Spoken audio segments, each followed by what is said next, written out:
ये किताब रातों रात आपको बना देगी करोड़पति। इस किताब में मौजूद है सोना बनाने का सबसे अनमोल फॉर्मूला। हजारों साल पुरानी इस किताब पर अमेरिका से लेकर रूस तक के वैज्ञानिक कर रहे हैं खोज। जल्द ही भारत फिर से बन जाएगा सोने की चिड़िया। दोस्तों, आज हम आपको एक ऐसी अद्भुत किताब के बारे में बताने जा रहे हैं जिससे आप रातों रात करोड़पति बन सकती हैं। जी हां दोस्तों, असल में इस किताब में एक ऐसा सूत्र मौजूद है जिससे आप सोना बना सकती हैं। जी हां दोस्तों, आपको बेशक से अपने कानों पर विश्वास न हो रहा हो, लेकिन यह बात पूरी तरह से सच है। और दोस्तों, इस किताब को आज से सैकड़ों साल पहले ही आचार्य नागार्जुन द्वारा लिखा जा चुका है। जी हां दोस्तों, वही नागार्जुन जो केमिस्ट्री यानी रसायन शास्त्र के सबसे बड़े आचार्य कहे जाते हैं। आइए दोस्तों, आपको बताते हैं उस किताब के बारे में जिसमें सोने को बनाने की विधि छुपी हुई है।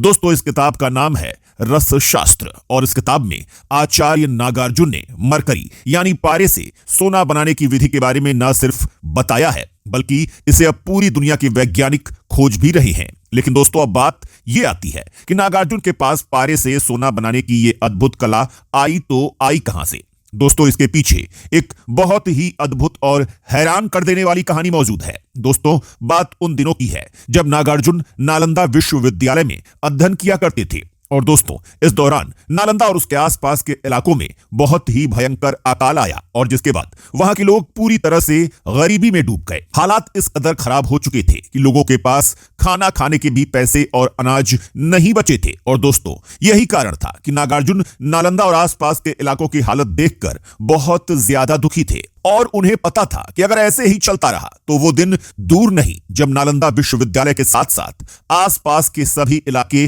बर्बाद हो जाएंगे।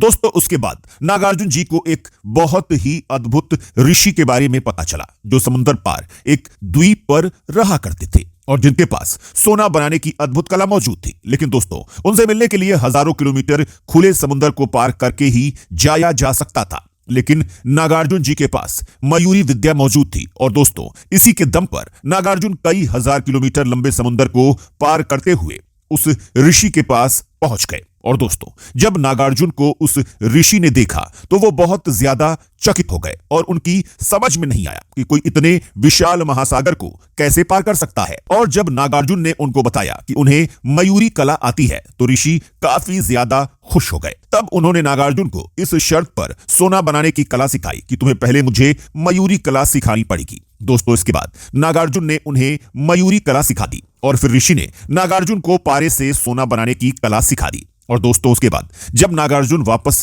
नालंदा आए तो उन्होंने इस कला के द्वारा सोने के विशाल ढेर लगा दिए। और दोस्तों, इस सोने से उन्होंने नालंदा और आसपास के इलाकों की गरीबी को पूरी तरह से मिटा दिया। दोस्तों, एक तरह से कहा जाए तो लोक कल्याण के कामों के लिए नागार्जुन ने इस कला का प्रयोग किया। दोस्तों, सुनने में यह बात आपको कितनी भी अजीब क्यों न लगे, लेकिन यह बात पूरी तरह से सच है। और दोस्तों, आप अच्छे से जानते हैं कि पहले भारत को सोने की चिड़िया कहा जाता था, जबकि हमारे देश में उस वक्त कोई भी बड़ी सोने की खदान नहीं थी। लेकिन हमारे देश के लोगों के पास और राजा महाराजाओं के पास इतने बड़े सोने के भंडार थे जिनकी कल्पना भी नहीं की जा सकती। तो दोस्तों, ऐसे में यह बात कहना बिल्कुल भी गलत नहीं होगा कि हमारे पास सोना बनाने की कला मौजूद थी और इसी के दम पर हम सोने की चिड़िया वाला देश कहलाते थे।